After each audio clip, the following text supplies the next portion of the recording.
Hello everyone and welcome back to another tutorial. If you haven't seen my others, well, I do some other tutorials.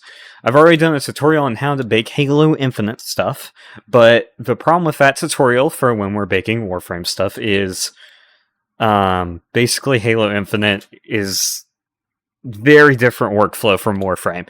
So that tutorial doesn't really apply to Warframe assets. So I'm going to be showing you how to bake Warframe assets. Here we have Cyto9/Quincy. I already have him all set up. And if I go under my shading tab, you'll notice that I'm using a different shader than what you probably have for Warframe stuff. But it should not matter. The number one thing we want to make sure that is the same is that we have Principal BSDF.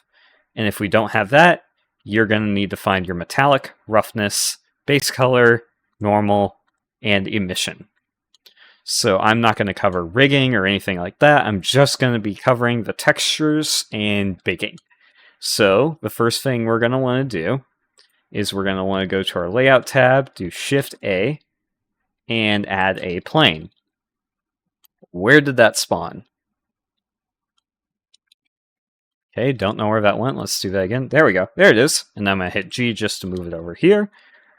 And the reason we're using a plane is because a plane covers the full UV map, covers the full texture. So it will ensure that we're not losing anything when we bake. So we're going to go under our Materials tab. And I'm going to find Quincy's body. And there's his body material. So now that is on the plane. And then I'm going to go back under shading. And I'm going to find my metallic. And I'm going to drag that out. And I'm going to search blue, which will pull up a combined color. And we're just going to place that here for now. And then we're going to find our roughness. And we're going to put that into our green channel. So now we have our metallic going into blue and our roughness going into green.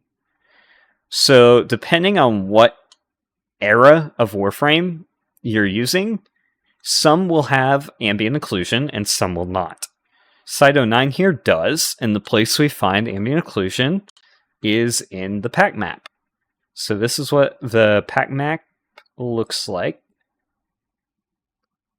And what we're going to do is we're going to grab the color from that, and we're going to search for separate. And we are going to use the blue channel to the red channel, which is where Cyto9 stores his ambient occlusion, which looks like this. This is how it looks on the model. It's not the most standard of ambient occlusion, but I think it will still be very helpful. So now what we're going to do is we're going to take our color from our combined color, where we combined all our different layers of the texture, and we're going to plug that into our surface. So now Blender is reading this as an emission, and that helps us to bake it without any other data getting in there that we don't want. Because we just want the data that we manually put in there, and we're getting that right now. So we're going to go under to our render settings and switch to cycles. And then we're going to set our samples under render to 5. We can turn off denoising. I don't think that affects anything, but we can turn it off. Then we're going to go down to bake. We're going to switch bake type to emit, because like I said before, Blender is currently reading this as an emission. And then that's all we need to do over here. Now what we need to do is create a texture for it to bake to. So we're going to do Shift A and search for image texture.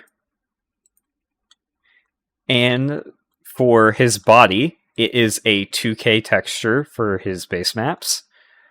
But we also have stuff like leather. You can't see it well here. Oh yeah, there we go. So we have this high detail leather that repeats over his model a lot and has a lot of detail. And when we go into Unity, we want to keep that detail, but we also don't want it to take up too much. So what we're going to do is we're actually going to hit new texture, and we're going to click and drag up, and we are going to do times 4. That's not right. My bad. Times 4 to get a 4K resolution. We're going to disable alpha, and then we're going to name our texture. I'm going to call mine TEX underscore Quincy. I think that's spelled right. Underscore body. And then we're going to hit new texture. So the reason we're baking this at 4K is because when we get into Unity, we are going to downscale it back to 2K. But the reason we bake it at 4K is so that Unity has a little bit more data to work with. You can bake it at 2K. This is just how I prefer to do it. You can bake it at whatever resolution you want. But this is the way I found works the best and gives you the best quality. So we're going to make sure our ORM, our combined data, is in our surface output. And then we're going to switch our baking texture to non-color, because this is non-color data. Going to make sure that this is selected, and then we're going to hit bake. In a few seconds, we should see our baked texture show up here.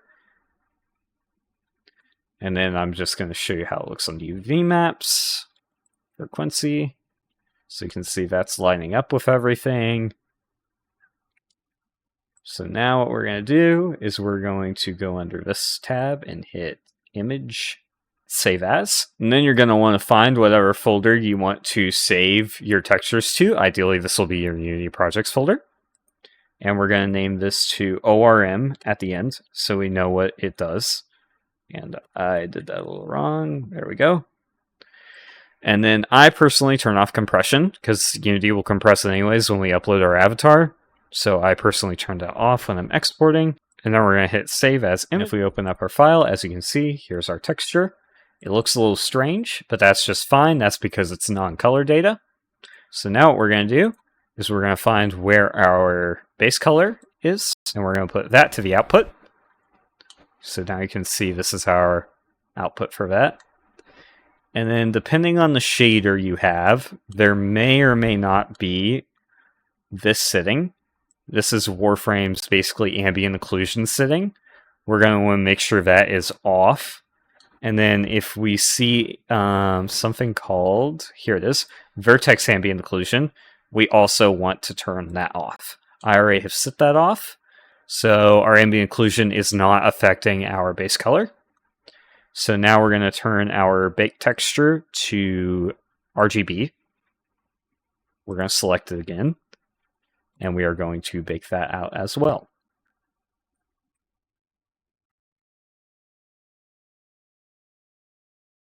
And now that we have that, we're going to hit this little button again, go over to Save As, and then we're going to call this one C for color instead, and we're going to save that.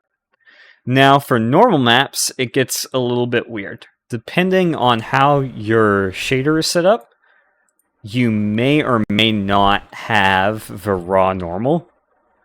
For me, I have this, which is what we need for Unity, but you most likely don't have that. So what you're going to do if you do not have just the normal map output, you're going to use your BSDF. You're going to make sure this is set to non-color and that it's selected, and then you're going to switch from bake type emit to bake type normal, and then you're going to hit bake. This will take a little longer than emit, but it will give you your normal map.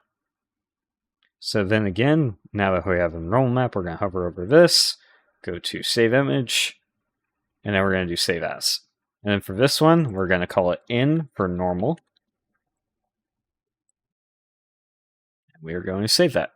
For the purpose of this video, I'm just going to have Quincy's body, because that's what I baked out, so I'm just going to show you how to set that up. So what we're going to want to do is first set up our textures. So we're going to select all of our textures. We are going to turn them to low quality compression. We're going to set this to bilinear. We're going to turn this setting all the way up, turn this to trilinear, turn this to that, don't know how to pronounce that, and we're going to turn MIP streaming on, and then we don't need alpha, so we're going to turn that off. Then we're going to hit apply. And now apply to all of our textures. Then we're going to go to our normal map. We're going to tell Unity it's a normal map. And then for our ORM texture, we're going to make sure that sRGB is disabled. Now that that's done, we can go over to our material. And there are two shaders I recommend. You can either use Mochi or you can use Rero. I'm going to use Rero for this. So I'm going to just search Rero. And we are going to use, where is it? Metallic setup. We're going to make sure our base color is white. I'm going to set a fallback cube map. Then we're going to make sure our rim is set to off by doing that.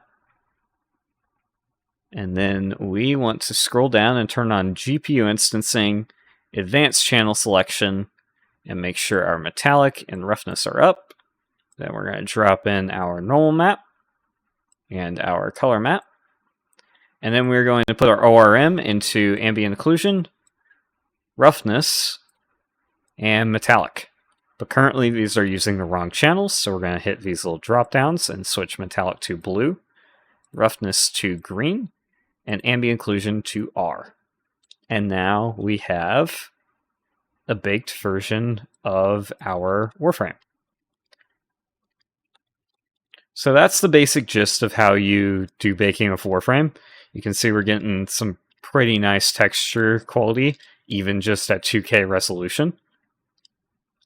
This is the workflow I use for all of my Warframe avatars. So if I disable this one and go to like, let's look at Nyx.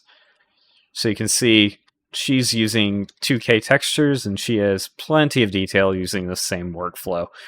So this workflow has like been foolproof for me in working with VRChat avatars. So this is what I highly recommend you use. You could get a little bit fancy with it and use some tile mapping, but overall this is the baking thing I use. I try to keep this tutorial short and straight to the point, so I hope you find it helpful. I hope you can use it. And with that, I hope you have a good day.